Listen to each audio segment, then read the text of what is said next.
ফেরহাদ হাকিম তার বক্তব্য কি শোনাই। দোষ দেওয়া, দোষ করা, আমি দিল্লির সরকারকে দোষ দেবো, বিজেপি আমাকে দোষ দেবে, এই দোষ দেওয়া নিয়ে আবার এক বছর বাদে আবার আমরা বিজেপির বিরুদ্ধে বলবো, এটাতে সমস্যার সমাধান হবে না। সমস্যার সমাধান হচ্ছে যে আমিও একবার একটা এখানে কমিটি হয়েছিল, তাকে রেকমেন্ড করেছিলাম যে থার্ড পার্টি একটা অডিট ফায়ার ডিপার্টমেন্টের থেকে করা উচিত এবং রেগুলার ইন্টারভেলে প্রত্যেক বছর একটা অডিট রিপোর্ট না দিলে সেটাকে ক্লোজার নোটিশ দেওয়া উচিত।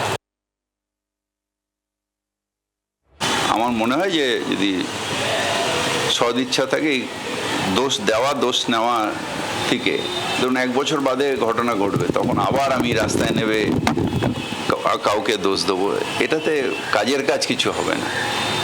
কাজটা হলো যে একটা এসওবি তৈরি করতে হবে, এটা যেটা হতো এই যেটা আমি বললাম, কিন্তু তারপরেই এক বছর আগে যেটা ঋতুরাজ হলো, তারপরেই মাস ছয়েকে এই আলোচনা হয়ে রেকমেন্ড করতে করতে ইলেকশন এসে গেল।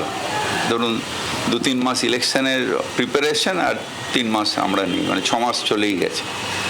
তো এটা একটা অসুবিধা হয়েছে, কিন্তু বেটার লেট দ্যান নেভার।